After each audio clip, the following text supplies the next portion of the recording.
Do you want to be a fighter? RMC. Here comes Inoue.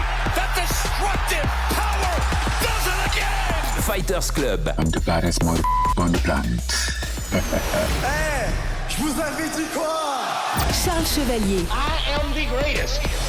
Salut à tous, c'est l'épisode 407 du RMC Fighter Club. Très heureux de vous retrouver, numéro spécial avec un sujet global aujourd'hui et passionnant car le constat est clair, la boxe est en difficulté en France, manque de stars, manque de visibilité, manque de lisibilité aussi. Les problèmes sont nombreux, on va essayer de les exposer pour, on l'espère, entrevoir des solutions pour les années à venir. Pour en parler évidemment, le pilier du RMC Fighter Club, Baba, est avec moi. Salut Baba. Salut Charles. Ça va ? Ça va, super, bah oui. T'es d'accord avec ce constat ? Bah, je suis d'accord avec ce constat, et puis surtout je suis très content de recevoir un champion français de pied-point, parce que je viens du pied-point, comme tout le monde le sait, et que c'est mon premier amour, donc très content d'être avec une sommité du pied-point de chez nous. Et bah justement, on accueille Yacine Berraba, ancien champion de France aussi de boxe anglaise, hein. Je crois, Yacine, avec du pied-point effectivement dans ton passif, on va en parler. Fondateur entre autres de Ster Event, la société qui organise le retour des sports de combat dans l'arène légendaire du Grand Palais à Paris, avec une grosse soirée autour du championnat du monde de Cyril Benzaken. Salut Yacine. Salut. Ça Merci. va ? Ça va et vous ? Bah ouais, en plein rush pour toi. Je pense que là le combat, je pense qu'on va diffuser cet épisode mercredi certainement. Ouais. C'est jeudi, la soirée de Cyril Benzaken à laquelle le jour de la auquel tu es associé. Voilà, donc c'est une grosse actualité pour toi. On est content parce que ton but aussi, c'est d'essayer de redonner du souffle et de redynamiser la boxe anglaise en France. Exactement. Nous aujourd'hui, notre objectif, c'est mettre en lumière les combattants français et leur permettre de combattre et se faire respecter, surtout sur le territoire français. Très bien, on va en parler. C'est parti pour le RMC Fighter Club spécial relance de la boxe en France. Yacine, on va d'abord évoquer cet événement qui arrive et puis ce que ça représente aussi de manière plus globale, parce que le Grand Palais n'a pas accueilli, je crois, de sport de combat depuis Marcel Cerdan, c'est ça ? Exact. C'est Marcel Cerdan le dernier, c'était il y a 80 ans, victoire sur Gaspard De Ridder en 80 secondes, dès le premier round à l'époque. Donc depuis cette époque-là, la nef du Grand Palais n'a jamais réaccueilli de sport de combat. C'est une première depuis pas mal de temps, mais surtout en kickboxing, c'est la première fois que le Grand Palais accueille du kickboxing. Ça, c'est merveilleux. Ouais, c'est vrai que ça doit te faire plaisir aussi de voir. Parce que ce lieu-là, on en parlait avec Yacine, là, justement, il y avait l'Irox il y a quelques jours. Jusqu'à lundi, je crois que c'était lundi, il y a des montages, etc., parce que c'est une grosse machine aussi. Mais ça accueille des événements qui sont très populaires comme ça. De voir aussi du pied-point qui arrive sous cette arène historique, ça doit te faire plaisir à toi, l'amour du pied-point. Ça me fait plaisir pour moi, ça fait plaisir pour les gars de ma génération qui avons connu l'âge d'or du kickboxing dans le monde et particulièrement en France, parce qu'il faut rappeler qu'on a été excellents dans ce sport-là et qu'on en a écrit aussi les lettres de noblesse. Donc on remplissait Bercy à l'époque, on remplissait des grosses arènes comme ça. Donc de voir du kickboxing dans un lieu, dans un écrin aussi prestigieux, ça fait plaisir. Ce sport n'est pas mort, contrairement à ce qu'on croit. On a des gros talents, il y aura des très gros talents sur cette carte. Ouais. Et des gars aussi, des amis qui font leur retour. Donc hâte d'être jeudi. Il y a une belle carte, je crois qu'il y a, si je compte bien ici, il y a 9 combats en tout. Exactement. C'est ça, Yacine ? 9 combats, dont 3 championnats du monde et un titre intercontinental, avec des anciennes sommités de kickboxing, notamment Cédric Pénaud qui fait son grand retour après une longue absence en pied-point, qui fait son grand retour à Paris chez lui, et Cyril et Karim aussi, qui va peut-être tourner la page de sa carrière. Ouais, Karim Gadji, bien sûr, qui a été souvent sur vos événements que vous organisez avec Cyril Benzaken, qu'on a déjà vu sur vos events. C'est aussi la volonté de pas de proposer seulement un show qui est beau à voir parce que l'enceinte est très belle, mais c'est aussi de donner des beaux affrontements sportifs. C'est ça votre objectif aussi avec Cyril ? Notre objectif aujourd'hui, c'est de recréer une réelle envie au grand public de venir voir du combat, du vrai combat. Quand on viendra jeudi soir à notre événement, au niveau matchmaking, je ne sais pas qui va gagner. Aujourd'hui, je ne sais pas qui va gagner. Et c'est ça que le grand public s'intéresse. Notamment Amin Ouamri qui va combattre contre Cédric Pénaud. C'est un jeune qui a envie.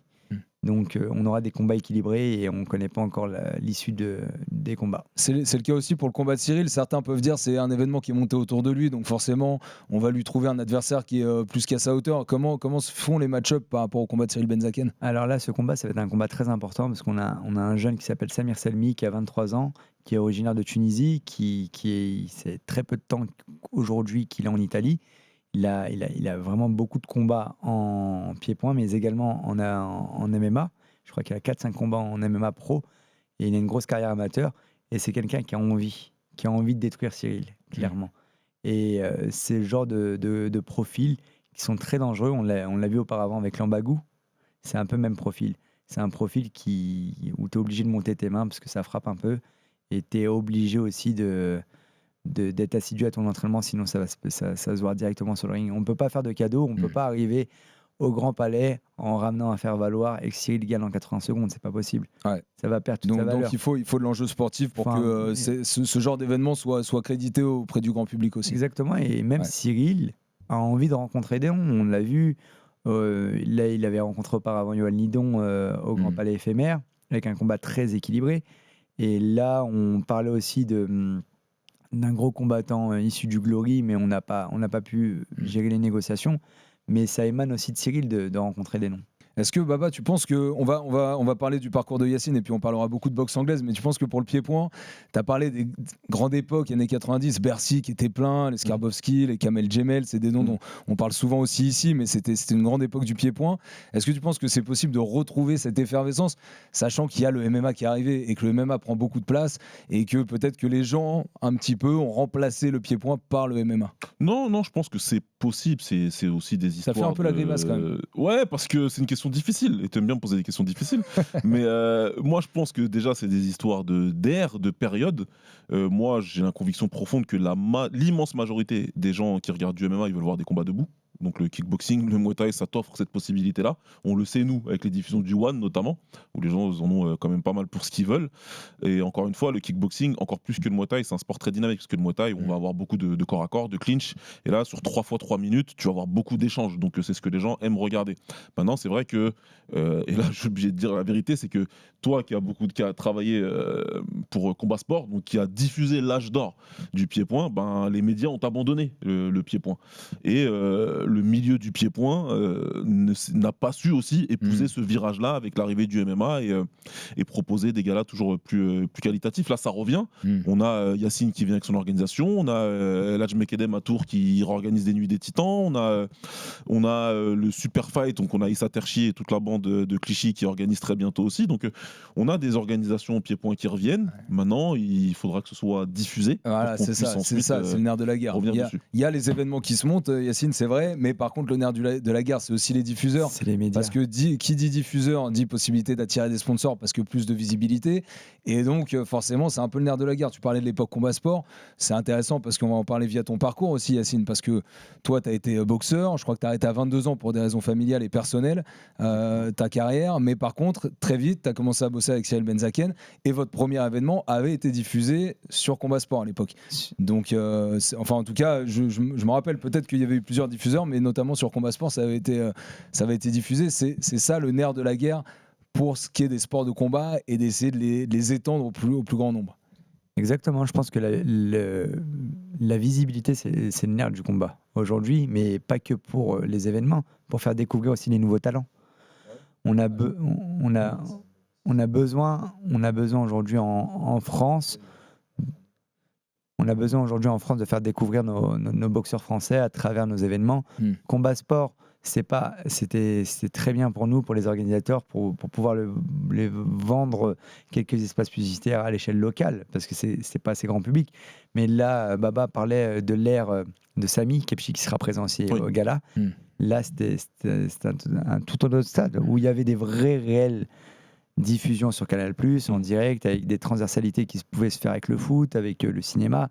Et c'est ça qui manque aujourd'hui pour faire connaître les stars. On a eu Dida qui est sorti de la boxe pied-point. On a eu des grands champions. Jérôme Le Banner. Qui est certainement le plus connu du pied-point, peut-être en France, de l'histoire du pied-point. C'est peut-être lui le plus connu, non? Je ne sais pas ce que vous en pensez, mais... Oui, c'est probable. Je sais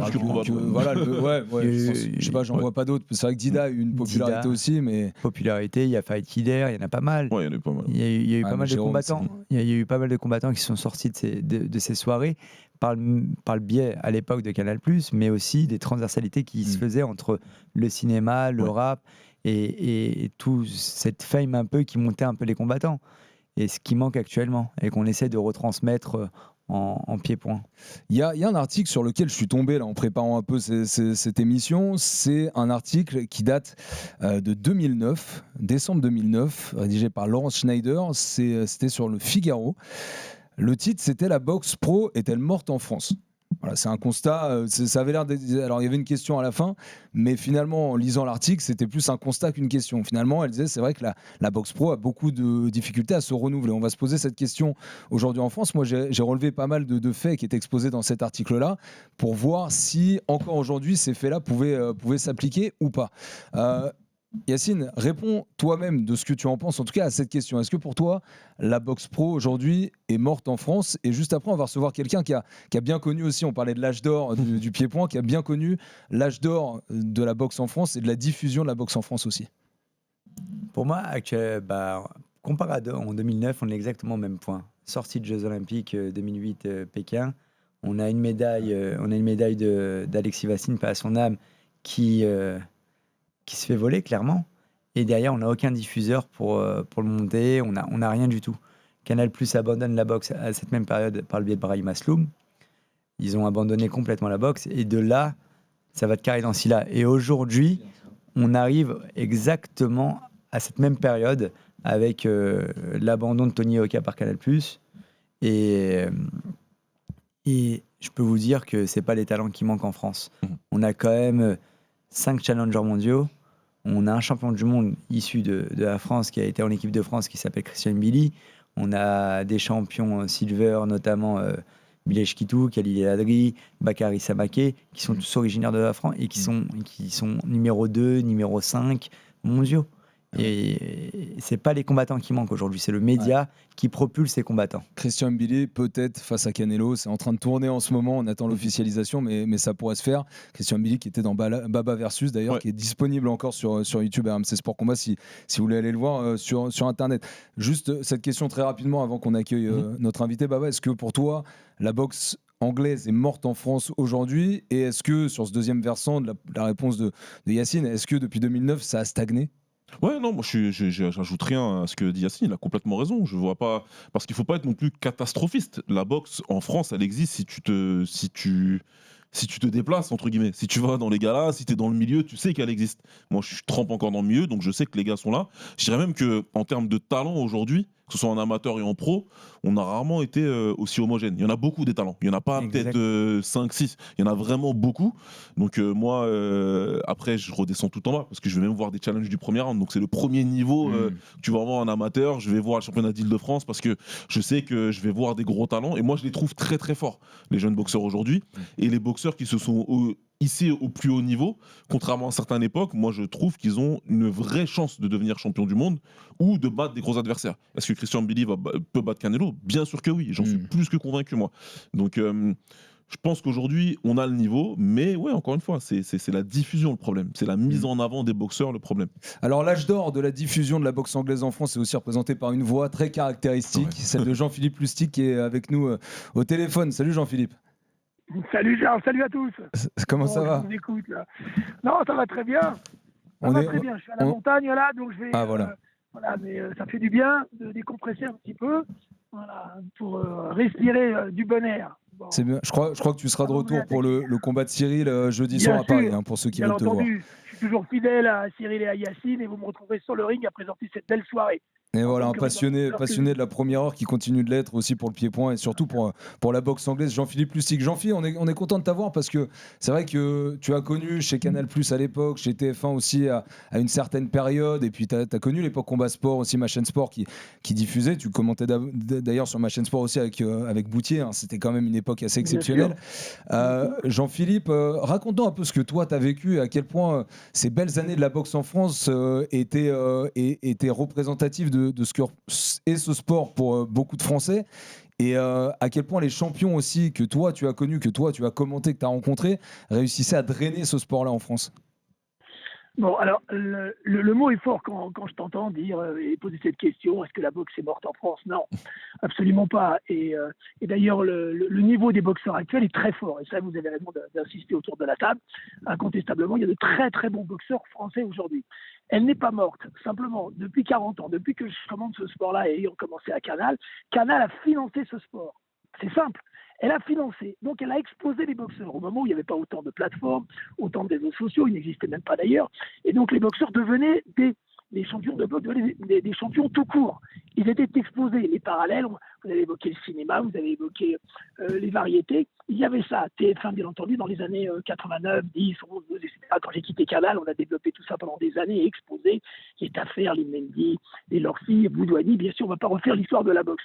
Donc simplement, le modèle économique de ce sport-là, depuis les années 85, il a été uniquement sur le financement d'un diffuseur. À partir du moment où ce diffuseur a décidé d'arrêter la boxe, on s'en souvient avec l'affaire Brahim Asloum, alors qu'il est champion du monde, Canal arrête la boxe. Canal revient 10 ans après. On pense avec la clé Yoka, comme il y avait eu la clé en 2008 avec 3 médailles aux Jeux de Pékin. N'oublions pas, vous avez évoqué Bastine, il y avait toute une génération de boxeurs aussi qui méritaient d'être exposés. Et Canal revient en 2017, on dit parce que eux seuls peuvent financer. Et quand on dit financer, ce n'est pas donner, avec tout le respect qu'on doit, 10 000 euros seulement à un organisateur ou de payer la prod. Ce n'est pas ça. C'est donc donner des montants conséquents pour que les boxeurs vivent, bien entendu, de leur art, de leur métier, mais également de pouvoir organiser des combats qui coûtent cher et que les boxeurs français ne s'expatrient pas. Donc d'organiser en France, c'est ça le modèle. Et Canal, déçu par Yoka pour les raisons multiples, etc., on ne va pas refaire l'histoire, tout le monde est responsable, hein, très bien, et donc il se retire de la boxe, dégoûté par ce sport, alors qu'il finançait. N'oublions pas le chiffre officiel qui a été annoncé à la signature, Tony Yoka a touché 1 million d'euros à la signature en 2017. Donc il y avait de l'argent. Et derrière, il donnait plusieurs centaines de milliers d'euros par soirée. Donc il n'y a plus ça. Donc il faut réinventer. Il faut que la boxe se renouvelle, qu'elle se réinvente, qu'elle trouve de nouveaux modes de financement. On ne peut plus compter sur un financement classique. Le diffuseur en arrivait, il y avait un programme. Moi, j'étais en charge des acquisitions sur Eurosport pour toute l'Europe, à TF1, à ma chaîne Sport, on s'en souvient, Charles, très bien. J'ai fait la même chose sur l'équipe derrière aussi. Voilà, il y avait des budgets et on mettait sur pied des soirées. Mais ces soirées, sur un modèle économique, étaient fragiles. Donc aujourd'hui, c'est plus compliqué. Et c'est en cela, avec bien entendu la concurrence, mais il faut simplement se réinventer. La boxe n'est pas morte, la boxe est pratiquée, elle est populaire, j'ai mis autant de gens dans les salles. N'oublions pas, en province, régulièrement, ça fait recette, 2000, 3000 personnes, il y a des champions locaux qui font recette. Donc voilà, il faut simplement trouver de nouveaux modèles. Aujourd'hui, il y a bien sûr DAZN, mais DAZN aujourd'hui, sur un plan monde, finance la boxe mondiale, mais pas sur la France. Voilà. Donc, c'est ça, voilà mais un peu le panorama de ce qui se passe aujourd'hui. ce qui est intéressant, tu parles de ces salles effectivement qui font recette. On a bien connu par exemple la salle de Saint-Nazaire, la Soucoupe, où c'est tout le temps plein, où il y a une grosse atmosphère. Il y a Caen aussi, le Palais des Sports qui a réuni. Il y a eu Maxime Bossière à l'époque qui remplissait aussi là-bas. Mais il y a Charles Ville-Mézières également. Charles Ville-Mézières, Charleville dans les Ardennes. On voit, en fait, c'est ce que disait Baba. En allant sur les galas, on voit que c'est un sport très populaire, que les gens ont envie de voir. Mais malgré tout, Jean-Philippe, tu seras d'accord pour dire que si tu passes des combats de la Soucoupe de Saint-Nazaire à la télé, ça ne réunit pas beaucoup de monde. Tu n'arrives pas à attirer de monde. Comment est-ce qu'on peut régler ça ? On peut attirer. Ça attire du monde. C'est-à-dire que les audiences sont là. C'est-à-dire que dès qu'on donne la possibilité aujourd'hui, on l'a vu avec la chaîne L'équipe, avec plusieurs centaines de milliers de personnes qui ont regardé entre 2015 et 2020, puisque Estelle Mosley était sous contrat avec la chaîne. Donc il y a aujourd'hui simplement la mise en perspective aujourd'hui, les moyens. Quand il y a un direct, je vais donner un exemple. J'ai fait les championnats de France Sport Mag. Okay, la plateforme Sport Mag a diffusé les championnats de France amateurs, toutes les finales à La Rochelle au mois de janvier. D'accord ? Donc c'était en gratuit sur YouTube. Vous avez eu juste en termes de connexion, vous avez eu 40 000 connexions ce soir-là, et tout l'après-midi, qui ont regardé jusqu'à le championnat de France. Mais c'est beaucoup dans ce contexte aujourd'hui. Mais il faut donc trouver des moyens aujourd'hui. Christian Mbili, Milan Pratt, Michel Soro, il y a toute une génération de boxeurs aujourd'hui, de boxeuses qui sont talentueux. C'est indéniable. Ils n'ont rien à envier à ceux du passé. D'accord ? Il ne faut pas être passé, il faut regarder devant. Mais donc, il faut se dire aujourd'hui, ces gens font recette. Vous savez, pour déplacer 2000 payants, 3000 payants, c'est pas évident. Il n'y a pas beaucoup de boxeurs qui font ça. Vous avez Hugo Morel. Hugo Morel qui à Cherbourg déplace 3000 personnes. Il boxe le 9 mai pour un titre des champions de France des Walter, super spectaculaire. Il me rappelle un petit peu avec le lien qu'il pourrait créer Thierry Jacob, le pauvre. Voilà, sa statue, ce qui est assez incroyable. Il y a donc des boxeurs aujourd'hui. Il y a des organisateurs. Yacine maintenant se lance, génial. Il y a un savoir-faire. Il y a Palatina avec Franck Nicotra qui donne un calendrier avec des dates précises pour exposer ces boxeurs français. Ouais. Mais, comme je le dis, la clé, c'était le financement énorme. c'était facile, entre guillemets. Mec, vous arrivez, le promoteur, c'était facile, hein. Et puis le contrat, il était fait.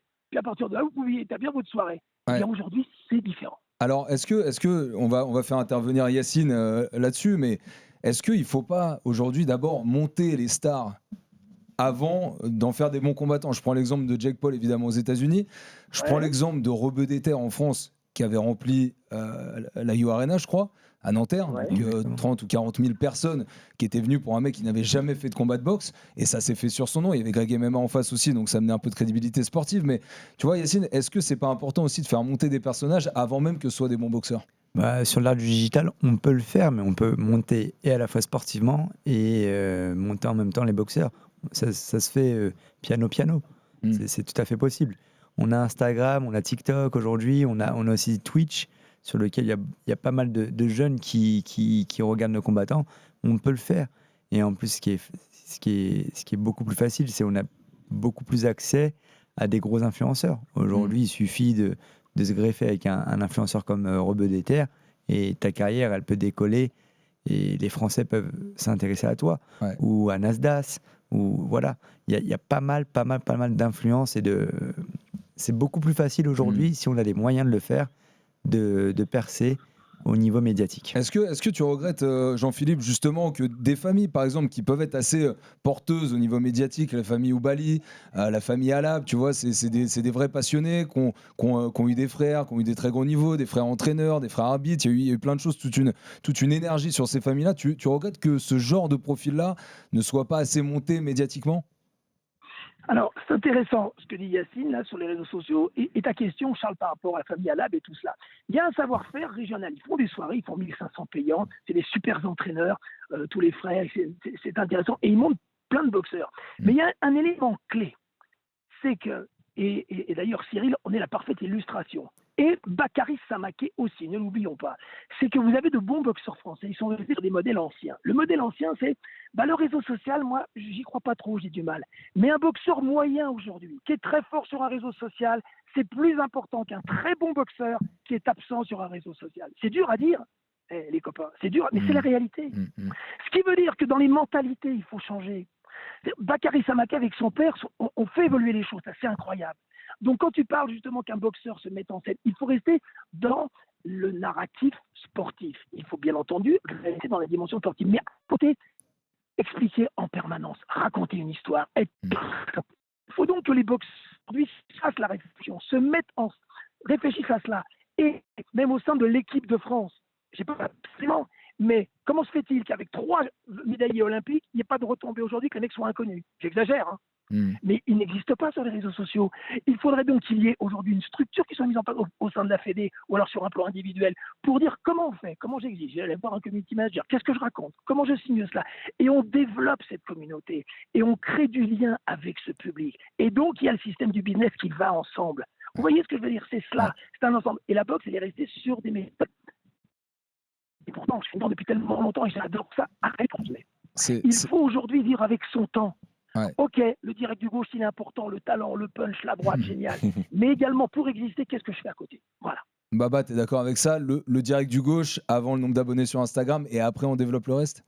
À la salle, tu vas travailler évidemment ce qui fait qu'il va te faire de toi un champion. Maintenant, on est dans une ère, dans une époque où effectivement, tout a été dit entre Yacine et Jean-Philippe. Il faut vivre avec son temps. Et aujourd'hui, c'est le temps d'Internet. C'est pas le temps vraiment de la diffusion télé. C'est le temps d'Internet, c'est le temps du streaming. C'est le temps de Twitch qui est plus que sous-exploité sur la boxe, et je passe un grand bonjour d'ailleurs à mon ami Afid Nostress qui essaye de faire des diffusions assez fréquentes dessus.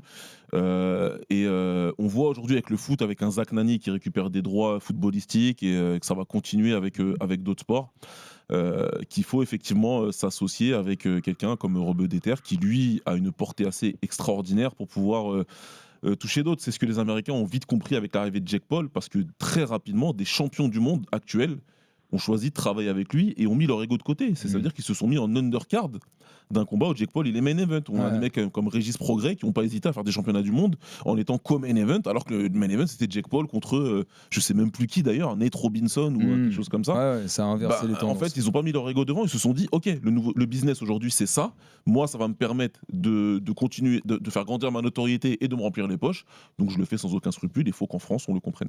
Jean-Philippe, avant de te quitter, Ouais. parce que tu as Vas-y. connu beaucoup d'époques aussi, il y a eu pas mal Ouais. d'initiatives qui ont été lancées. Il y a Boutier qui avait lancé une Ligue Pro à l'époque. Il y a Carriès aussi qui avait dit qu'il fallait aller chez les amateurs et de ces amateurs les façonner tout de suite pour que ce soient des bons professionnels. Quelles sont les initiatives qui aujourd'hui pourraient permettre à la boxe de repartir comme on a envie qu'elle reparte? Bah alors déjà, je vous ai parlé de Palatina, qui est une première initiative à fond privé que dirige Franck Picotra, l'ancien champion d'Europe des super moyens. Bon, j'avais suivi toute sa carrière et la qui est revenu dans la boxe. Alors Jean-Philippe, peut-être, j'ai l'impression que ça a coupé avec Jean-Philippe. Il y avait des petits sauts tout à l'heure, mais là ça a coupé. Voilà.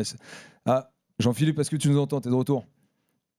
Ouais, vous m'avez entendu là? Ouais, on a juste depuis 10 secondes, on t'a pas entendu quand tu étais avec Nicotra. Non, donc j'ai pas des initiatives, donc Nicotra qui signe des boxeurs, voilà, et qui établit un calendrier pour permettre une visibilité, trouver des partenaires. Il y a Barrière qui va les accompagner, le groupe Barrière, donc ça c'est formidable. Il y a ce type d'initiative. Est-ce qu'aujourd'hui, la Ligue Pro, c'est un échec? Voilà, ok, ça pourrait être sujet d'un prochain débat, d'une prochaine émission. D'accord, ces initiatives-là. N'oublions pas, il faut que dans cet univers-là, il faut une connaissance pointue de la boxe. Il n'a pas beaucoup, donc ça veut dire être immergé, mais s'associer à des financiers qui se disent tiens, j'investis maintenant parce que je sais que dans 2 ans, 3 ans, 4 ans, il y aura des retombées parce que la boxe c'est porteur de valeur, parce que c'est un sport historique. Enfin, il y a 50 raisons qui font que ce sport est unique et qui séduit autant. Donc il y a des initiatives qui sont mises aujourd'hui et il faut sensibiliser même des gros médias aujourd'hui parce qu'au sein des gros médias, il n'y a pas de sensibilité boxe particulière. Il y a une sorte de méconnaissance de ce sport. Oh la boxe, on comprend pas, c'est un peu confus. Oh c'est quoi les champions?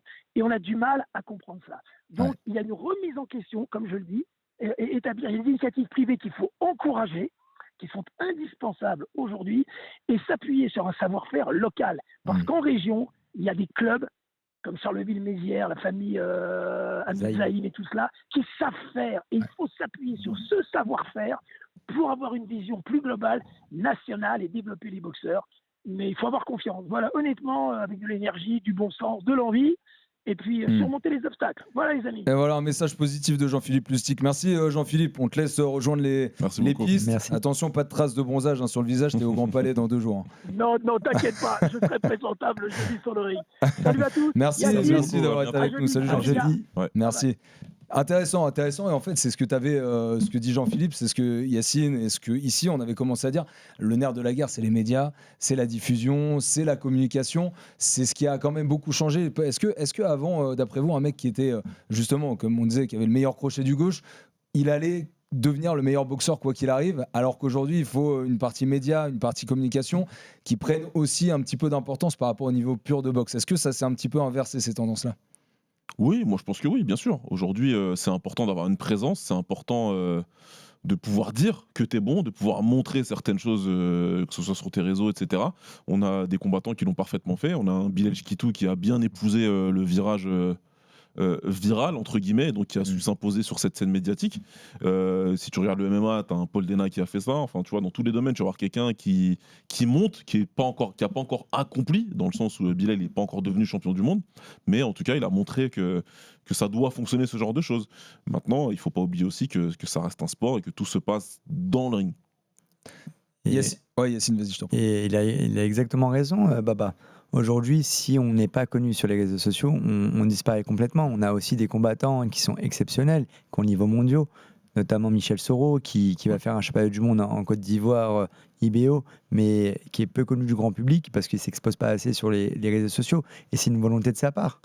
On a des combattants beaucoup plus introvertis, mais très très forts techniquement, et qui tapent l'ara tous les jours aujourd'hui, et de niveau mondial.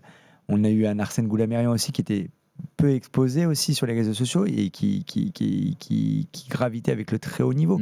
Aujourd'hui, si ces boxeurs-là ou si les boxeurs de niveau mondiaux étaient accompagnés médiatiquement avec un investissement sur eux-mêmes, parce que l'investissement, c'est à eux de le faire, c'est leur image, la France irait très très très bien. Il y a justement aussi les régions dont a parlé Jean-Philippe. Il y a plein d'axes en fait à aborder, donc je vais commencer par celui-là. Mais je me suis noté hier les champions de France dans plusieurs catégories. Et sincèrement, je pense qu'on va se rendre compte. Alors peut-être que vous en aurez certains, mais je pense qu'il y en a très peu qui sont connus du grand public. Non, Et même aujourd'hui, là, quasiment ouais. aucun. Je Ouais. pense que le seul qui peut avoir un nom, qui peut être un peu connu, c'est Raphaël Moni chez les Milours. Et Voilà. Hugo Morel, on en entend parler. Hugo Morel, on en a aussi un Hugo petit Morel, peu on en parlé, entend je parler crois. parce que On en ça avait frappe. parlé ensemble On en là-bas, avait d'ailleurs parlé, ouais. dans Ouais, l'épisode de exact. Prospect sur la boxe anglaise. Sinon, Hassan Hamzil, Théo Tikou, Sionoa Winterstein, Sofiane Abdeljabbar, Efrem Bariko, Lucas Migotti, Kaoussou Cissé, Matar Garcia, qui est, je crois, chez les lourds. C'est des noms de gars qui sont actuellement champions de France et que, sincèrement, pour ma part, je ne connaissais pas. Et parmi pour la ces plupart. noms, on a aussi un Olympien. Ouais. On a un Olympien qui a fait les Jeux Olympiques 2016, mais qui n'est pas connu encore du grand public. Ouais, et c'est- qui est un excellent. Hassan Hamzil, c'est un excellent combattant. J'ai combattu en éducative avec lui, à ses côtés. Et on a d'excellents boxeurs. Tous les boxeurs qu'a aussi donné Sous-Bois. J'en profite pour saluer Nasser Lalaoui. C'est un excellent club. Mais, On a- la visibilité n'est pas là, elle manque. Il n'est pas encore là. Mais on a aussi des boxeurs, quand on parle, comme Moustapha Zaouch, qui essaie de se montrer sur les réseaux sociaux avec une ADN particulière à lui et qui essaie de s'ouvrir au grand public, avoir une notoriété. Qui avait fait une carte de Bakary Samake aussi, je crois. Exactement. Moustapha Zaouch. Ouais. Et dernièrement, qui a boxé à Pont-Saint-Maxence, qui a distribué des Svench. Des Svench, ouais. Ouais. J'ai trouvé ça sympa. Ouais. Et Ah oui, c'est Svenchman. Svenchman, ouais, c'est son exactement, surnom. Et en fait, à la fois il est sportif, il est très bon, Ouais. et il essaie de se faire connaître par le biais d'Instagram. Et c'est ces transversalités-là qui feront que la boxe intéresse. Aujourd'hui, le grand public connaît Bilal Kitou. Ils connaissent Bilal Kitou parce que déjà, avant la boxe, il était connu. Sur Snap. On en revient à la même chose. Avant la boxe, il était connu. Après, il est issu d'une fratrie de boxeurs. C'est quelqu'un de très, très gentil. Et il a su créer des très bonnes activations avec soit des joueurs de foot, soit avec des rappeurs connus, soit avec une industrie qui lui ressemblait. Et c'est quelqu'un de valeur. Donc, du coup, quand tu as quelqu'un d'authentique, de valeur et qui aime ce qu'il fait, tu as envie de le suivre. Tu as envie de devenir comme lui. Quand tu as quelqu'un qui est souriant, qui est gentil et qui est bosseur. Parce que Bilal, il est aujourd'hui le numéro 5 ou numéro 6 WBC, mais il est résilient. Ça fait 15 ans qu'il bosse. Ouais. Et avant d'être un amateur, il bossait avec Rachid. Il se faisait frapper à la maison. Non, mais c'est pas arrivé du jour au lendemain. C'est 200 ou 300 000 followers. Ouais, C'est exactement. du un long boulot. travail, Et il y bosse tous les jours. Ouais. Là, il m'a fait rire parce qu'il était avec. Dernièrement, il a fait un. C'était très Très, drôle. très marrant. J'ai rigolé. Il y J'ai a un envoyé gars un que message. le nom aussi m'échappe, mais ouais, en gros, ce monsieur le critiquait sur internet, donc il l'a fait venir, il l'a fait chanter. Et il l'a mis KO Ok. et après il l'a fait. Mais c'est un mec de Twitch Ouais. qui est assez connu, qui le critiquait en disant qu'il a des ceintures en chocolat. Donc il lui a remis les esprits en place et en même temps il l'a fait chanter sur du Vita. Ouais, exact. Sur du Vita, pas sur du Cindy. Et ça m'a fait rire. Ah ouais, Et du coup, c'est très marrant. tu t'y intéresses.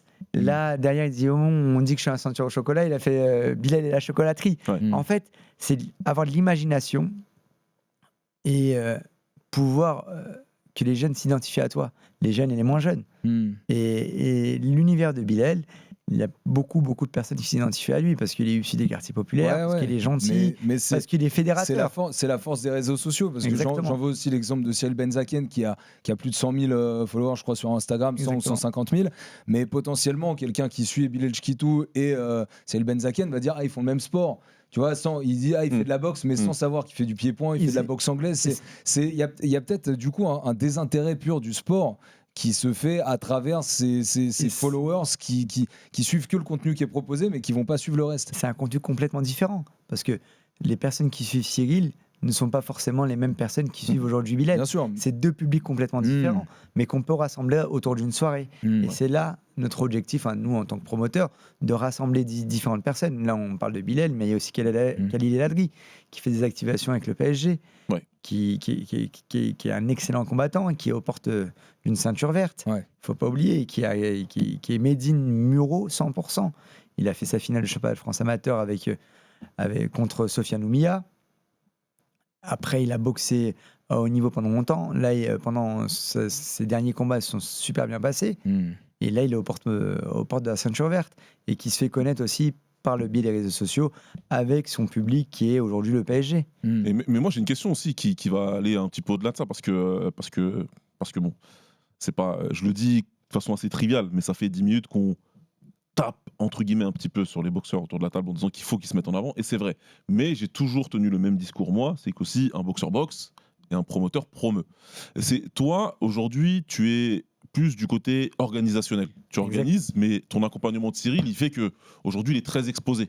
On le voit, moi je vois beaucoup, que ce soit LinkedIn, que ce soit dans certains cadres, enfin on le voit sur beaucoup de canaux différents. Et ça, c'est un travail de toi et de ta team qui fait que ça fonctionne. Donc forcément, ça veut dire qu'il y a des choses à activer aussi, moi je crois, du côté promotionnel. Est-ce que toi, demain, si tu embrasses plus cette route-là, c'est-à-dire la route promotionnelle où tu vas avoir une écurie de combattants et que donc tu vas devoir les mettre en avant quelque part. C'est mon objectif. Est-ce que toi, c'est quoi c'est-à-dire ton jugement, c'est dur comme mot. C'est quoi ton analyse aujourd'hui justement du monde promotionnel de la boxe ? Côté promoteur, en fait. Côté promoteur, moi, qu'est-ce que je ferais ton analyse de ce qui se fait aujourd'hui, en fin de compte. J'ai pas envie pour être très franc avec toi, aujourd'hui, il n'y a pas de promoteur. Ouais. Je ne vais pas faire une analyse qui n'existe pas aujourd'hui. Et à l'époque où il y a des promoteurs, les promoteurs, eux, promuent uniquement leur soirée et pas les combattants. C'est ça. Nous, ce qu'on a essayé de faire là dernièrement, quand je me suis décidé de me lancer à Ster Events, Ster, c'est l'escalier. Event, c'est événementiel. Pour moi, ce que je veux, c'est l'escalier social pour le combattant. J'ai organisé mon premier championnat du monde de boxe anglaise avec Roman Moulet. Ce qu'on a voulu faire, c'est l'exposer. Sur Marseille, maintenant, elle est connue. Ouais. On a fait une activation avec l'OM, on a fait une activation avec la mairie de Marseille, avec la région. Et c'est moi qui l'ai fait.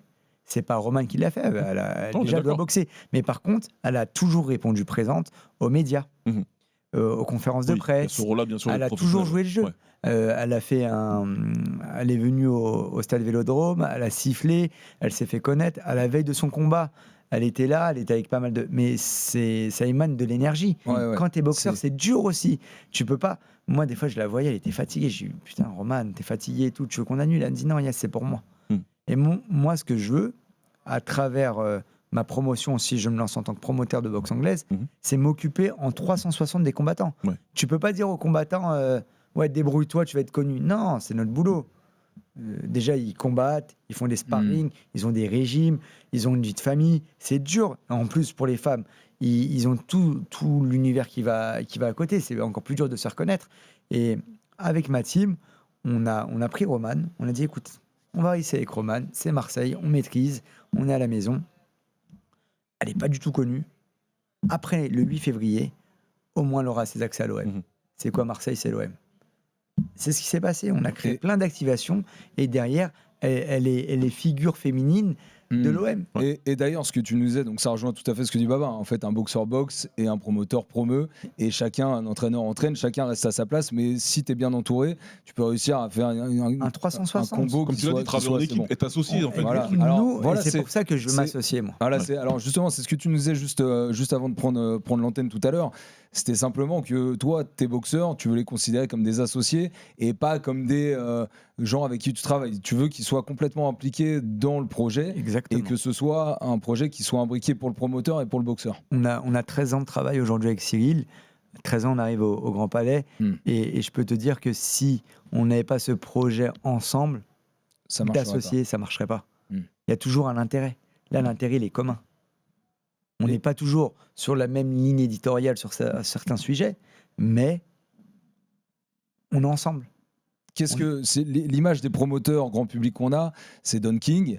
D'ailleurs, j'ai appris qu'il était impliqué si vous avez vu le film Michael, il était impliqué dans une des tournées. Enfin, en tout cas, il avait discuté avec le père de Michael Jackson qui prenait en exemple Don King. Donc, c'est aussi intéressant de voir ça et aller voir le film si vous ne l'avez pas vu. C'est intéressant aussi à ce niveau-là. Don King, en France, le plus connu peut-être en boxe anglaise, c'était les frères Acariès. Ouais, mais est-ce que c'est l'image des promoteurs, des organisateurs que toi, tu as envie aussi de faire perpétuer, ou c'est une image un petit peu différente que tu as envie ? Mais on est sur une nouvelle génération, on est sur l'ère digitale. À l'époque, il n'y avait même pas Google. Quand Michel et Louis sont venus, il n'y avait que Canal. Canal faisait partie des chaînes numéro 1. Et quand on avait un champion comme un athlète Wanba, il passait partout. L'équipe jouait le jeu sur les journaux. C'est une autre ère. Là, on arrive sur une autre dimension. Sur une autre dimension, on est plus dans la com, on est plus dans la strat, on est plus dans le storytelling. Alors qu'avant, il y avait du storytelling. Mais on est complètement différent. Là, c'est complètement différent. Et c'est grâce à eux qu'on est là aujourd'hui. Ouais, moi, Michel, c'est avec Michel que j'ai commencé. Michel Acariès. C'est avec Michel Acariès Ouais. que j'ai commencé. Ouais. Et il m'a mis, tiens, viens Yass, il y a Seb, allez, Sébastien Acariès. allez-y, travaillez les. Et- Non, c'est pas comme ça. Non, Seb, hop. Et c'est avec eux que j'ai commencé. Ouais. Donc, on n'était même pas à l'ère de Facebook. 2009-2010, c'était le grand tournoi. On crée des histoires avec Mehdi Amar, Robert Roselia. Il y avait Hassan Dam. Hassan Ndam, Hassan, Hassan que je connais et que je salue. C'était super. C'était en un plus, grand le champion, tournoi. Hassan. Ouais. Et à partir de là, voilà, et on a fait avec les moyens du bord. Là, les moyens ont complètement changé. Pardon Yacine, mais justement sur cet article de 2009 dont je parlais, par exemple, alors lui pas forcément exemple à suivre, mais Humbert Furgoni, qui était le patron de la Fédération française de boxe anglaise, disait que d'après lui, il y avait que 5 boxeurs en France qui vivaient bien de leur sport, qui pouvaient se permettre de ne pas travailler à côté, qui pouvaient vivre à 100% de ça. Est-ce que paradoxalement, finalement, aujourd'hui, il n'y en a pas plus parce que les canaux sont plus nombreux, parce que les sources de revenus peuvent être liées à la boxe, tu vois, via les réseaux sociaux, par exemple, un Bilal Chkitou qui peut être consultant et qui peut faire du contenu sur ses réseaux et ramener des sponsors grâce à ses réseaux. Est-ce que finalement, aujourd'hui, il n'y en a pas beaucoup plus que 5, même si on dit que c'est un sport qui est en train de mourir? Certes, mais pas grâce à la boxe. C'est exactement ce que j'allais dire. Ouais, mais pas. Si, il y en a un, Christian Billy. Ouais.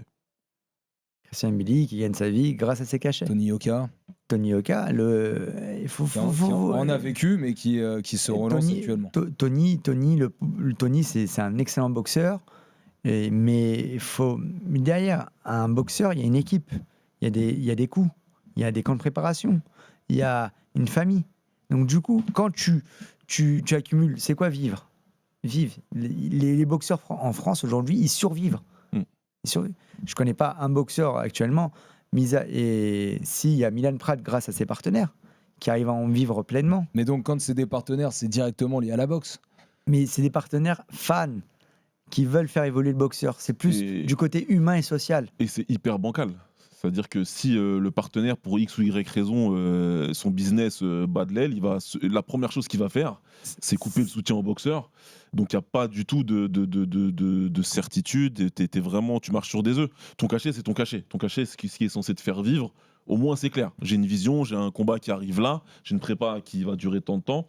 Quand je vais combattre, je vais toucher mon cachet. Et ce cachet, a priori, il devrait pouvoir me faire vivre. Parce que je vois beaucoup de critiques sur les réseaux sociaux. Ouais, mais tu prends tel combat, tu as quand même pris 20 000 €. Oui, mais toi, tu prends plus à l'année. Lui, c'est peut-être qu'il est son seul combat dans l'année. On va revenir sur un chiffre. Voilà, tu as dit un chiffre aujourd'hui, Baba, 20 000 €. Aujourd'hui, un combattant qui fait un championnat d'Europe, EBU, qui est très bien payé, il va gagner 20 000 €. Ouais. Dans les 20 000 €, il a déjà 20% à son coach. On retire 20%, 16 000. Dans les 16 000 €, il y a souvent un matchmaker qui prend 10%, 1 600. Il lui reste 15 000. Sur les 15 000, il a 3 mois de préparation. Dans les 3 mois de préparation, tu dois payer ton sparring, tu as l'essence. Ouais, et puis si tu dis 20 000, tu manges, et puis tu as ta diète, les 20 000, tu as 2-3 lignes fiscales qui se déduisent en plus, donc qui t'enlèvent aussi quelques milliers d'euros. Donc, je retiens. Non, mais avant, net, disons net, ok, net. Si c'est net. Ouais. Oh, tu vas au Sierra Nevada, tu n'as plus rien. Ouais. Ta préparation, elle t'a coûté zéro. Tu n'as rien gagné. Les champions d'Europe, tu as gagné 20 000 €, mais il te reste quoi à la fin? Zéro. Et après, là, effectivement, une fois que tu récupères ta ceinture sur l'épaule, là, tu vas à la chasse aux sponsors et tu vas commencer à espérer. Ouais, bah, tu vois, on avait reçu Rima Ayadi. C'est ce que j'allais te dire. Il nous expliquait que la majorité de sa préparation, elle consiste à courir derrière des financements pour pouvoir organiser elle-même ses championnats. Et elle le fait très bien. Ouais. Mais elle le fait très bien et c'est très dur pour elle aussi. Et souvent, ces sponsors-là sont des sponsors très locaux. Exactement. Si on est en région lyonnaise, par exemple, ça va être le gros concessionnaire de telle marque de véhicule qui va mettre un autocollant, un badge sur ton short. Ça peut être des choses comme ça. C'est exactement ça, et c'est surtout sur l'humain. C'est que sur l'humain. Aujourd'hui, on va sponsoriser un boxeur parce que il nous ressemble, parce que la personne qui nous a coopté ce boxeur-là, et c'est même à notre échelle. Cyril, aujourd'hui, les partenaires qu'on a, c'est que pour Cyril, sur l'événement. Si moi, j'avais décidé de mettre en avant uniquement un autre champion français, j'aurais pas pu faire le Grand Palais. Un Sami Sana, aujourd'hui, j'aurais pas pu remplir en partenariat. Enfin, mes partenaires que j'ai aujourd'hui n'auront pas suivi pour d'autres combattants français. Les partenaires, justement, à quel point est-ce que c'est une emprise qui peut s'avérer malsaine? Parce qu'on l'a vu avec Canal+, 2009, Brahim Asloum prend sa retraite. Il n'est pas revenu d'ailleurs, hein. Il n'y a pas eu de retour de retraite pour lui. Il est parti dans autre chose, promoteur, consultant, etc. À quel point est-ce que c'est dangereux, par exemple, d'avoir un partenaire qui est unique? Canal+, qui couvrait la boxe, qui a décidé de se désolidariser de la boxe, a, entre guillemets, fait mourir la boxe pendant toutes ces années. Est-ce que justement trop miser sur un diffuseur, puisqu'on s'est dit, hein, même avec Jean-Philippe ensemble, la solution c'est ça, c'est quand même la communication, les diffuseurs qui suivent, etc. Être trop lié à un diffuseur, est-ce que c'est pas trop dangereux pour un sport? Je vais répondre très brièvement, mais je vais laisser Yacine développer parce que c'est le business. Mais on vient de le voir, on vient d'avoir un exemple le week-end dernier là. C'est DAZN, c'est Tony plus que Yoka. prégnant. Voilà. Il a annulé une carte entière parce que lui, il n'était pas venu pour les gros talents français qu'on avait sur la carte. Rappelle simplement ce qui s'est passé, mais DAZN qui devait Queensberry, Tony Yoka contre Laurent Sokoli. Laurent Sokoli testé positif à une substance dopante. Tout le gala est annulé, sachant qu'il y avait aussi, par exemple, Bakary Samaké qui était sur cette même carte. Et c'est quoi, une semaine avant? Toi, t'étais en vacances en plus. Trois jours avant. Moins d'une semaine avant, c'était dans la semaine. J'ai trouvé ça tellement irrespectueux. Bah oui. J'ai trouvé ça tellement irrespectueux Et donc, ça illustre vis-à-vis un de petit tous peu les combattants français et notamment via. Franchement, moi, je serais le président de la fédération. Je dis bah écoute, soit tu organises, soit tu viens plus. Il y a 8 autres boxeurs. Il y a Khalil El Hadri, il y a Enzo Marguerite, il y a Bakary Samaké, il y a d'autres boxeurs. Et même Tony, il n'a rien demandé. Tony, ouais. Même Bien sûr, Tony, il n'a ouais, rien demandé. ouais. Tony, il était là, il était prêt. Et justement, alors plus globalement, pour essayer de répondre un peu à cette question, est-ce que être trop lié à un diffuseur qui a tous les pouvoirs, c'est pas trop dangereux pour un sport? En tout cas, pour ce sport-là, est-ce que pour la boxe, ce serait trop dangereux? Je vais être. Faut que la promotion soit plus forte que le diffuseur. Ouais. Exemple UFC, Exactement. qui jamais n'annulera un événement s'il y a un combattant qui est out. Mais Ils l'ont fait avec Jones une fois. Voilà, ouais, c'est ce que c'est pour ça que après mon jamais, j'ai un tout petit peu Non, mais hésité, aujourd'hui, mais ça vaut c'est plusieurs vrai que milliards c'est la arrivé une diffusion. fois. Ouais. C'est un autre monde. ouais, mais Ouais. il faut que ton événement soit plus fort Ouais. que ton combattant. Mais donc, Et que ton média. qu'est-ce que ça veut dire par là? Ça veut dire qu'en gros, une fédération ne sera jamais plus forte qu'un combattant. On va pas dire parce que la WBC, par exemple, en association avec DAZN, est derrière un combat, derrière un événement, même si le main event saute, on laisse tout le reste. Tu vois, ça paraît hyper compliqué dans le Mais monde le problème, c'est d'aujourd'hui. qu'il y a trop de parties prenantes. Et là, dans le cas qui nous anime aujourd'hui, on l'a vu parce que la carte était forte. Tu peux pas me dire que la carte, elle n'était pas forte. C'est l'une des meilleures C'était cartes. du lourd. C'était du très lourd. Il y avait des talents, il y avait tout ce qu'il faut. Il y avait des storytelling différents. Tu avais un retour de Yoka, tu avais l'ascension de Bakary, tu avais des T'avais talents français qui arrivaient. Okoli qui a été Okoli aussi qui a été champion du monde lourd léger. Ah oui. C'est un bon gaucher, ça frappe fort. Il n'y a pas de raison. Tony n'a voilà. pas reculé. Voilà. Voilà. Il n'y a pas de bonne raison Pour moi, à faire ce qu'ils ont fait, il n'y a pas de bonne raison. Franchement, pour moi, c'est un manque de respect. Et c'est là qu'on prouve aujourd'hui que même chez nous, on ne se fait pas respecter. Ouais. Et c'est à nous de se faire respecter. Et tu ne peux pas arriver dire à tous les boxeurs, les meilleurs boxeurs français, venez chez moi, dans ma promotion, on va organiser chez vous. Et vu que l'anglais ne vient pas, on annule tout. Ça veut dire quoi? Et pour l'image, c'est terrible parce que finalement, en faisant une grosse carte comme Mais ça, tu au-delà de arrives à mettre beaucoup de gars sur la même carte. Ouais, mais tu fais, t'avances, tu fais plusieurs pas en avant et finalement. Là, tu fais 15 000 pas en arrière. C'est-à-dire que toute l'avance que tu pouvais prendre sur cette carte-là, tu Mais recules au-delà de énormément. l'image, c'est un manque de respect pour les combattants. Les combattants, ils n'ont rien demandé. Bien sûr, ouais. Ils sont là, ils se sont préparés, ils voulaient en découdre, ils ont mis leur vie de famille de côté, ils ont fait une grosse préparation pour pouvoir briller chez eux dans une belle carte, diffusée sur DAZN. Et là, une seule personne, en plus il est en tort, il est dopé, on annule le combat. Oh, arrive un moment, il faut arrêter. C'est terrible. Faut arrêter. Voilà, Et attends, on peut pas me dire il n'y a pas de remplaçant, parce qu'une industrie comme Queensberry, ils savent. Ils en avaient, mais le diffuseur a décidé que ça ne valait plus la peine parce que un nom, et c'est Okoli. Okoli, il a une belle carrière, mais je lui manque en aucun cas de respect. Mais Okoli, c'est pas Anthony Joshua. C'est pas Tyson Fury, c'est pas Alexander Usyk. Attention, c'est un champion cruiser qui a une belle carrière, mais il venait défier Yoka chez lui. Voilà, exactement. Et il ne faut pas oublier que Tony, Il est quand même champion du monde amateur des poids lourds, champion olympique des poids lourds. Il ne faut pas oublier qu'il a une carrière. Certes, il a perdu contre Bacolé. Certes, il a perdu contre Bacolé. Il a eu une série de défaites. Mais il ne faut pas oublier. Et vous, c'est vous lui qui qui a avez combattu dans différentes disciplines, vous savez ce que c'est, surtout d'être en amateur et de réussir à tirer son épingle du jeu en amateur. Et avant d'être champion du monde en 2015 aux amateurs, il avait une année noire. Il ne faut pas oublier. Et c'est grâce à lui aujourd'hui qu'il y a plein de champions qui ont éclos. Il a mis quand même la boxe en avant. Lui et sa femme, à travers les Jeux Olympiques, son ex-femme, à travers les Jeux Olympiques, c'est eux qui ont redynamisé la boxe anglaise. Et je pense que moi, dans les années à venir, notamment en 2028, on va avoir ce même effet. Estelle Mosley d'ailleurs, qui devait aussi combattre sur une carte d'Iman Khalif, annulé pareil, et qui finalement est annulé à une semaine ou 10 jours d'intervalle de l'annonce sur Tony Yoka. Et Iman Khalif, qui est une grande championne algérienne, avec une grosse communauté, elle a fait parler d'elle par le sport. On a tout un peuple derrière elle. Et il n'y a pas que l'Algérie, il y a l'Afrique entière et le monde entier. Parce que pour moi, c'est fort. Elle s'est fait taper dessus par tout le monde. Elle a réussi à gagner sur le ring. Et là, aujourd'hui, Brahim Asloum, qui est derrière. Exactement. Brahim, il est derrière. Et Ahmed aussi, son manager, Saïf. Son manager en image qui est très très très bien géré, Iman Khalif. Au niveau des diffuseurs, alors quelle est la meilleure solution pour vous? Un très gros diffuseur qui couvre un peu toute la boxe et où on sait où aller si on veut voir de la boxe, ou alors justement des audiences un peu plus diluées mais qui peuvent permettre aussi d'en avoir plus, de pouvoir avoir plus d'organisation, de pouvoir avoir plus de champions, plus de boxeurs. Quelle est la meilleure solution finalement?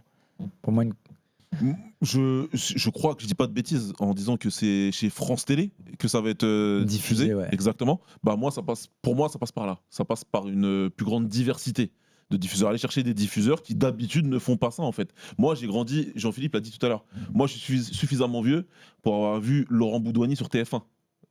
Je l'ai vu moi et c'est. On a du mal à s'imaginer de la boxe sur TF1 aujourd'hui. Mais je suis suffisamment vieux aussi pour avoir vu Danny en Muay Thai sur TF1. Et puis à l'époque, c'était limite, t'étais chez toi, tu mettais ton costume, c'était une grosse soirée. C'était une soirée de fou, tu vois. Tu disais, des Jean-Baptiste Mendy et tout. J'ai vu des mecs combattre aujourd'hui, personne ne s'en souvient. Arthur Robert, il me dit, il est si vieux que ça, Baba.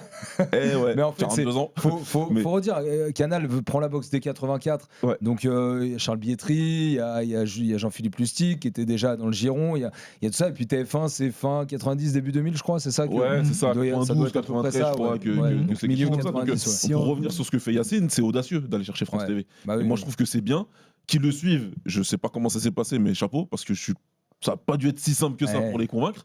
Mais en tout cas, c'est super bien parce qu'ils diffusent la boxe. En fait, les étés, ils arrivent, il y a les JO, ils diffusent des trucs, ils diffusent le Tour de France, ils diffusent je sais pas quoi. Puis après, on se dit la boxe, non. Donc réponse de Baba, ça passe par des diffuseurs très mainstream qui, derrière, pourront permettre à plusieurs diffuseurs d'exister. Par exemple, si nous RMC Sport, on est une chaîne, ce qu'on appelle une chaîne APH, parce qu'il faut payer 15 €, 20 € par mois pour pouvoir le voir. Par exemple. Est-ce que c'est un produit d'appel que de le mettre sur des TF1, sur des France Télé? En fait, si tu veux, c'est pour répondre vite et laisser Yacine répondre, c'est juste que le fait de pouvoir aller chercher un diffuseur comme France TV, je me dis que c'est ce qui va rendre ta promotion plus forte que ta diffusion. Parce que l'intérêt de France Télé, ça change tout. Là derrière, des spécialistes comme nous ou comme d'autres, certains de nos concurrents vont se dire « Attends, France TV, ils ont été chercher ce truc-là pour le diffuser. » Bah, ça veut dire que c'est quelque chose d'important. Et nous qui sommes spécialistes, qui sommes vus comme les gars qui diffusent le combat, on diffuse pas ça. Peut-être que là on s'est trompé. Mais est-ce qu'en boxe anglaise, il y a déjà eu des marques, le One en pied-point et en MMA, l'UFC, tu vois en pied-point le Glory par exemple aussi. Est-ce que en boxe anglaise tu serais capable de dire, par exemple, tiens, c'est une soirée de telle organisation, sans trop savoir qui sont les boxeurs? Est-ce que c'est un modèle qui marchera en boxe anglaise? Mais c'est là où c'est important, c'est que moi je m'en fous de l'organisation. Ouais, mais est-ce que ça marchera en boxe anglaise, tu vois? Parce qu'en anglaise, pendant des années en anglaise, on s'en fout de savoir si c'est. Moi, ça m'a pris du temps à comprendre que c'est Don King ou Bob Arum. Ouais, mais aujourd'hui, on en bouffe tout le temps. On va sur les réseaux sociaux, il y a de la boxe qui a eu lieu quelque part. Avant, c'est comme tu le disais, t'avais pas les réseaux sociaux, t'allais devant ta télé, tu savais que si tu voulais voir de la boxe, c'était la seule option, c'était là où t'allais dans la salle. Non, mais sur la diffusion, je suis d'accord avec toi. Mais sur le fait que ce soit Pierre-Paul ou Jacques qui monte les mais comment moi c'est les boxeurs qui aujourd'hui le MMA ils ont apporté le truc de dire l'UFC c'est important, tu sais, on est sur la marque, on est sur l'organisateur qui est plus fort que les combattants. Moi je veux simplement que l'event qui soit monté il soit plus fort que les diffuseurs, il soit plus fort. Je suis un diffuseur pardon, mais tu vois ce que je veux dire. Là, c'est le fan qui s'exprime parce qu'on est dans ce truc-là, et je veux qu'Yacine il donne son avis là-dessus. Mais moi, en tout cas, ouais, c'est de me dire que quand je grandissais et que j'étais un grand fan de boxe, j'ai compris bien plus tard que c'était Top Rank, que c'était Don King. Même si je le voyais l'autre avec sa coupe, je comprenais pas bien son rôle parce que moi, ce qui m'intéressait, c'était de voir Mike Tyson. Ouais. Lui, il est gentil avec ses drapeaux, mais c'est Mike Tyson qui m'intéresse, c'est pas Don King. Bah pour moi, le diffuseur, vraiment, c'est politique.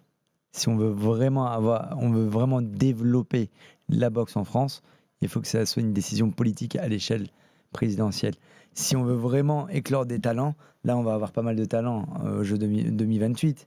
On a César qui arrive, il va faire une médaille d'or. On a Roman Moulet qui va faire une médaille d'or. C'est deux prospects déjà. Christophe Hippocrate Là, Roman, elle a fait 2 au Brésil. Ouais. On va avoir des gros prospects. Si derrière, avec ces deux gros prospects, on n'arrive pas à travailler et que le président, en 2028, qui changera, je pense, il dit pas, bon, faut qu'on y aille, c'est la fierté nationale, on y va, on les aide, on n'y arrivera pas. Ça sert à rien, tu peux monter, tu peux avoir tous les diffuseurs du monde, tu peux avoir tout, tu vas dépenser. Ou un gros partenaire qui est fan de boxe, mais uniquement fan, qui va pas rentrer sur ses sous, sur 10 ans, il va la redynamiser. Mais on a eu le cas de Malamine Koné, qui a redynamisé la boxe aussi. C'est grâce à lui qu'après les diffuseurs sont arrivés. Il a monté quand même Kevin Elesadjo, à l'époque Hawaii Toutain. Il a redynamisé Hassan Ndam qui était en perte. Il est venu, Malamine, il a fait du bien à la boxe. Mais les ronds qu'il a perdus, voilà. Et les problèmes aussi personnels qui s'impliquent là-dedans, parce que tu as parlé de Kevin Elesadjo, c'est aussi à cause de ses relations avec un de ses promoteurs que tout s'est un peu effrité pour lui. C'est à double tranchant. Tu peux te faire monter par un mec, mais derrière, ça peut s'écrouler aussi très vite. C'est quoi un promoteur ? Parce que si on pense de la même personne, pour moi, un promoteur, c'est quelqu'un qui organise et qui voit les intérêts de son combattant. Ouais. Les intérêts, c'est quoi ? C'est la meilleure chose au meilleur moment, au meilleur timing. Et pas son ego, c'est ton combattant. Moi, aujourd'hui, et pour moi, aujourd'hui, le pauvre Kevin Elesadjo, ou tous ceux qui sont passés par ce promoteur, on parle de Yohan Zaoui, hein. Non, mais moi, je donne pas de nom. Non, mais bon, puisqu'on évoque des choses, on est obligé d'être transparent. Pour moi, c'est trop dur. C'est-à-dire qu'il y a une personne qui te bloque, mais qui peut pas faire mieux. C'est trop dur pour eux. Ouais. C'est trop dur. Si tu le bloques et tu fais mieux, ok, mais c'est trop dur. C'est pour ça qu'il ne faut pas bloquer les combattants. Il faut les associer. Et au moins, on y va ensemble. Regardez Anthony Joshua avec Eddie Hearn. Ils sont main dans la main depuis 2012 ensemble. Les longues histoires, c'est toujours. Ils ont emprunté la même route et ils ont essayé d'aller tout droit ensemble. Fury, main dans la main ensemble. Ouais. Michel Acariès, dans cet article du Figaro que je citais tout à l'heure, disait « La boxe est issue d'un milieu sulfureux, enlevez-lui ça et elle n'existe plus ». C'est Michel Acariès qui l'avait dit. Est-ce que vous êtes d'accord avec ça ? C'est dur, mais alors il a raison sur l'origine de la boxe. Il a raison. Tonton Michel. La boxe, c'est. Faut être dur. Voilà, la boxe aux States, la boxe et la mafia ont marché de concert pendant presque un siècle. C'est la vérité, c'est comme ça. On parle de toutes les belles histoires des poids lourds dans les années 60. On parle pas de Sonny Liston qui était un tueur pour la mafia, etc., etc. C'est très compliqué malheureusement. Maintenant, c'est un constat qui est un peu dur. Mais c'était en 2009. Voilà, ça date. Ouais. Le monde a changé depuis. Ouais, mais c'est une nouvelle ère. Moi j'ai quand même encore l'impression que la boxe, quand on parle aux Jeux Olympiques, on se dit qu'il peut encore y avoir des arrangements entre amis. Que la boxe, ça reste quelque chose, ça reste un sport où on décide, tu vois, les promoteurs, les fédérations décident de placer des gars pour des ceintures, dans tel classement, etc. Ça reste un sport où tu es jugé, il y a des juges qui vont juger ton combat et qui vont te donner vainqueur ou pas. Et en même temps, tu as des promoteurs, tu as des fédérations qui vont décider un petit peu de ton avenir. Donc, il y a forcément cette relation de copinage aussi. C'est à l'image de notre société. Aujourd'hui, notre société est comme ça. On décide qui peut réussir, qui peut pas réussir, mais c'est un sport très dur à ce niveau-là. Mais c'est un sport très dur. Pourquoi ? Parce qu'il est populaire, parce qu'il vient d'en bas. Et donc, est-ce que tu pourras enlever cette image sulfureuse ? Mais on peut, avec de la justice. Comment on est juste ? En étant en prenant les meilleurs, en faisant rencontrer les meilleurs contre les meilleurs, voilà, en créant des vraies histoires. Et aujourd'hui, tout est possible. Mais ça, c'était en 2009. Et Michel, il a raison quand il dit c'est un sport sulfureux. dans ce qu'il dit, c'est un sport où quand tu sors de ce sport-là, il te prend en tripes. Si tu boxes, tu viens pas du 16e arrondissement ou d'un quartier riche, tu dis je veux être boxeur, je veux être champion du monde WBA. Voilà, tu as une histoire derrière. Et cette histoire te rend sulfureux. Tu as envie de réussir. Tu as une résilience en toi. C'est plus ce côté-là. Ouais. C'est pas ce côté noir, c'est plutôt le côté blanc. Tu vois, il faut voir le côté sulfureux où ils en veulent. Ouais, bien sûr, oui, c'est ça. C'est pas des hargne de réussir. Voilà, Oui, c'est pas des personnes lambda. Ouais, mais alors, je pense que Michel Acaraz faisait beaucoup référence justement à ce que t'expliquais, Baba, la mafia très liée à ce sport-là. Et que c'est un sport rude, pour revenir sur l'exemple qu'on a vu le week-end dernier avec l'annulation du gala. Voilà, c'est un milieu qui peut te dégoûter parce que les relations sont difficiles et que les gens sont méchants. On l'a vu, et on l'a vu aux Jeux Olympiques. On a vu que Nordi Nubali s'est fait voler. Alexis Vassine s'est fait voler à 2 reprises. On le voit au quotidien. Mais on voit ça. Et même dernièrement à Paris, voilà, on a eu deux médailles olympiques. Regardez derrière, les pauvres. Bilal Benama, on a eu un poids lourd. Voilà, les pauvres. Aujourd'hui, il n'y a rien qui les accompagne. Qui les accompagne pour devenir pro et pour pouvoir évoluer. Alors que tu vas en Angleterre, c'est automatique. La machine, elle est rodée. Il y a encore 2-3 axes que j'aimerais aborder avec vous. Est-ce qu'on a besoin à tout prix qu'il y ait des champions pour que la popularisation de ce sport reprenne en France ? Il n'y a eu aucun champion entre Alphonse Alimi en 1957, champion du monde, et René Jacot en 1989. Années 90, il y a eu les frères Thiozo, notamment, qui ont réussi à avoir une grosse image, qui étaient assez connus, qui étaient des stars en France. Fin 90, début 2000, des Julien Lorcy, Jean-Marc Mormec, Maillard Monchipour aussi, qui a réussi à apporter un peu de lumière à la boxe anglaise. Et puis les 3 derniers en date, c'était Brahim Asloum, Nordi Nubali et Arsène Goulamirian. Ça manque un petit peu de champions sur ces 15-20 dernières années. Est-ce que ça passera par là ? Est-ce que si un Tony Yoka, est-ce que si un Christian Mbili bat, par exemple, Canelo Alvarez, est-ce que ça changera quelque chose ?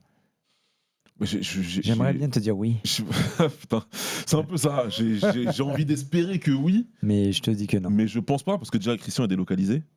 Donc en fait, il combat sous pavillon canadien. Ceux qui vont maintenant récupérer, je crois, le plus de choses, ça va être nos cousins québécois dans un premier temps. Et ça va être excellent pour le business de Christian, qui pour rappel n'habite plus en France et je crois plus au Québec non plus d'ailleurs. Je crois qu'il est principalement basé aux Émirats. Je pense que pour sa brillance personnelle, ça va faire quelque chose de bien, mais je suis pas sûr qu'il y ait un ruissellement autour de cette victoire-là. Mais non, si on peut avoir un champion, regardez, on a eu Bruno Suras qui a gagné contre Jaime Monga.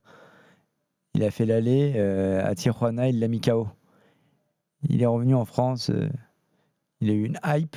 Et après, derrière, est-ce qu'il y a eu un promoteur ? Est-ce qu'il y a une télé qui s'intéresse à lui ? Alors qu'il a tout pour réussir. Il a tout pour réussir. Il frappe, il est beau gosse, il sait parler. Il manie les réseaux sociaux. Qui, aujourd'hui, a dit, bon, toi, ton personnage, il me plaît bien, j'ai envie de te mettre en avant. Et tu mérites d'être mis en avant parce que tu parles à un maximum de Français. Il n'y a personne. Donc, je pense pas. Moi, je pense que ça doit être beaucoup plus fort. Et comme je le dis, ça doit être politique. Faut que ça émane d'une volonté politique que la boxe soit redynamisée en France. Sinon, je suis d'accord. Complètement d'accord, surtout qu'on avait parlé d'augmentation de budget et que c'est exactement l'inverse qui s'est produit. On a tapé sur le sport en premier. Donc moi, je suis là, je fais ce que je fais aujourd'hui, je suis encore responsable associatif, je suis encore entraîneur de quartier, j'ai encore ma salle à Saint-Ouen, juste à côté des Puces. Alors, ça c'est juste un des autres sujets que je voulais aborder avec vous. Est-ce que justement la pratique peut aussi jouer sur le fait que la boxe soit populaire médiatiquement. Tu vois, il y a des salles, tu connais bien le Temple du Noblard parce que tu as beaucoup travaillé là-bas. Il y a des salles un petit peu, on va dire, bobo, parce que ça, voilà, hype, bobo, Apollo. N'oublions pas qu'Yacine est responsable de Vilaine. Voilà, il y a, tout à fait. Vilaine dans le 15e. Dans le 15e et à Marseille. Pas loin d'ici, à Marseille aussi. Il y a Battling Club aussi, qui est une salle qui a bien marché un moment. Donc voilà, c'est des salles pas forcément très accessibles, mais qui donnent une image un petit peu différente de la boxe. C'est grâce à ces salles. Entre les salles associatives dans les villes, dans les quartiers, etc., et ces salles un petit peu plus haut de gamme, si tu arrives à amener plus de monde au cours de boxe, est-ce que ça peut aussi aider le sport à se populariser au niveau médiatique ? Exactement. Moi, je pense que grâce au Temple du Noblard, grâce à la Willem, grâce à Apollo, grâce à ces nouvelles salles qui émergent, un peu dites haut de gamme, mais où ils s'entraînent aussi dur. Et avec des meilleurs entraîneurs, même ça, ils ont les meilleurs entraîneurs de banlieue. Tu vas au Temple, il y a des entraîneurs d'équipe de France, tu vas à la Willem, c'est pareil. Tu as tous les meilleurs entraîneurs aujourd'hui pour des personnes qui mettent l'argent pour pouvoir s'entraîner, pour pouvoir suer. Ces personnes-là, c'est eux qui vont venir. S'il y a, là, on a fait un tarif pour les personnes du Temple Noblard. Exact, ouais. Parce qu'on a c'est eux qui vont venir. Il y a deux coachs du Temple qui vont boxer sur la soirée du Grand Palais, mais c'est ce nouveau public qui vont venir, mais s'il n'y aurait pas leur coach, ils ne seront jamais venus. Exactement. Ils connaissent même pas, il y en a, ils connaissent même pas Mbili, ils connaissent même pas Cyril, ils connaissent même pas le kickboxing. Bon, il y a Cédric Pénaud qui vient, il y a ce Nippo qui vient, c'est nos coachs, on va venir les supporter. Ils viennent à 50. Le mec, tu le vois tous les jours de ta vie, tu le vois 6 fois par semaine. Là, tu vas t'engager, tu vas le suivre, donc c'est important. Et au-delà de ça, parce que moi, c'est un monde que j'ai découvert il y a 3 ans, que je connais pas, tu vois. Comme je te l'ai dit, moi, j'ai toujours été entraîneur bénévole associatif. Et puis, je rentre dans ce milieu-là du coaching plus privé, plus premium, on va dire. Et je découvre un nouveau public. Je dis même d'ailleurs que quand j'arrive au Temple, j'avais dit dans une interview, j'avais une certaine appréhension au début de gérer ce genre de public. C'est complètement différent de ce que tu fais d'habitude. Alors tu vois. pas du tout. Alors, pas du tout. En fin de compte, pas du tout, parce que c'est des gens qui veulent juste apprendre, et donc ça va très vite. Et ensuite, maintenant, de voir ces deux publics-là, entre guillemets, se réunir jeudi au Grand Palais, parce que certains sont coachés par ce Nippo au Temple, et d'autres connaissent Cyril depuis toujours. Moi, Cyril, il y a quelqu'un dans son entourage que je connais depuis que je suis ado, que c'est Sofiane.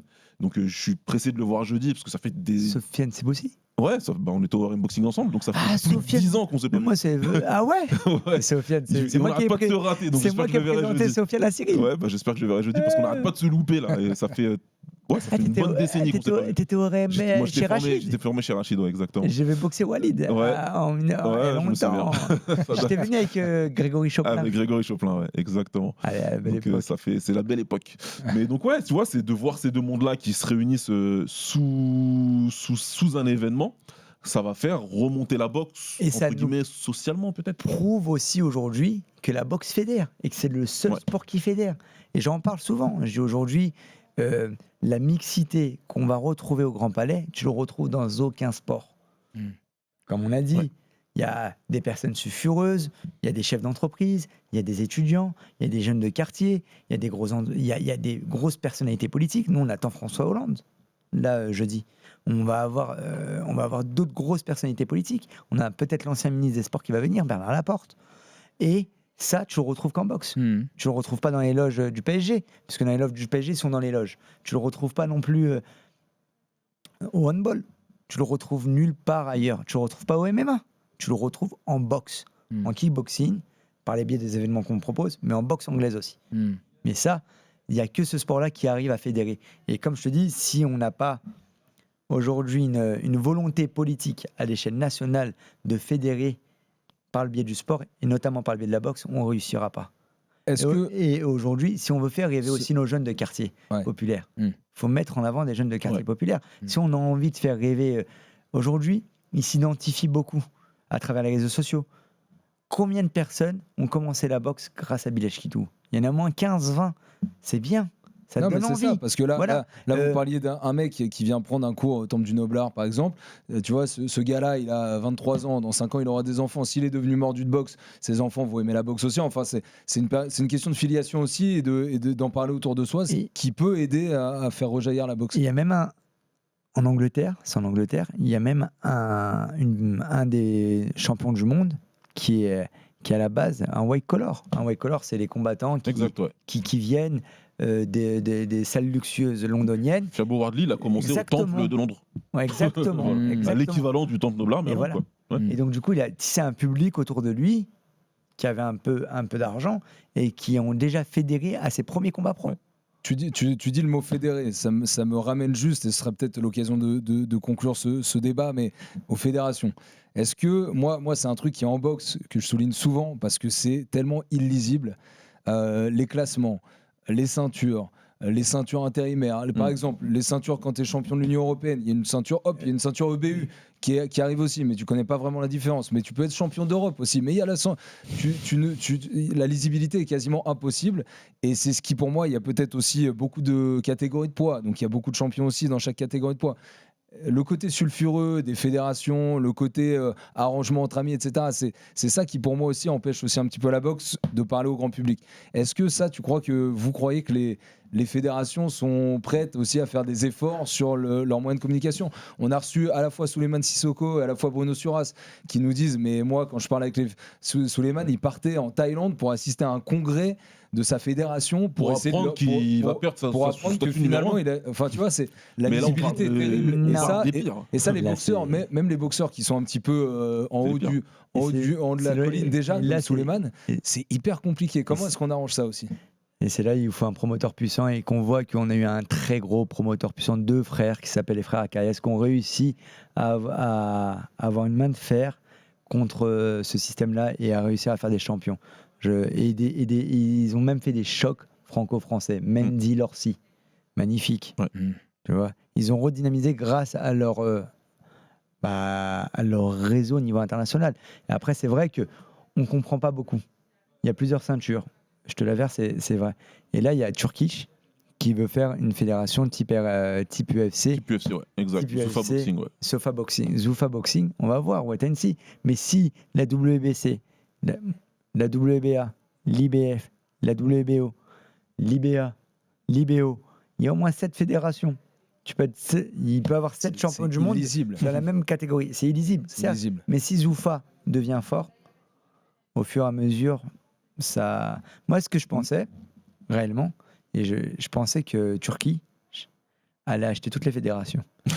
Mais vraiment, il allait acheter la WBA, la WBC, faire une ceinture. Je pense, il est tellement passionné et il va faire la ceinture. Il va appeler la ceinture The Ring. Je pense qu'il a commencé comme ça. Voilà, il a commencé comme ça. Je pense que l'idée de base, quand il achète le magazine, le Ring Magazine à Oscar de la Hoya, c'est de se dire, moi, je veux imposer la ceinture Ring comme étant la ceinture qui te détermine qui est champion. Mais c'est rendu compte très rapidement que ce sera quand même dilué, que la WBC, elle compte pour tout le monde, elle compte pour les yeux des fans. Moi, il m'emmerde profondément la WBC depuis des années. Maintenant, j'ai beaucoup de mauvaises choses à dire auprès de Monsieur Souleymane. Ouais, mais lui, c'est très grave parce que lui, c'est faire faire des championnats du monde à des mecs qui sont dopés et convaincus de dopage.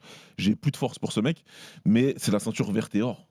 Ouais. C'est celle de Mohamed Ali. Donc à chaque fois, t'as Tyson, t'as ton imaginaire qui... Quand Christian il est arrivé pour le versus, qu'est-ce que j'ai fait? J'ai attrapé sa ceinture, je me suis mis dans un coin, j'ai fait une photo avec.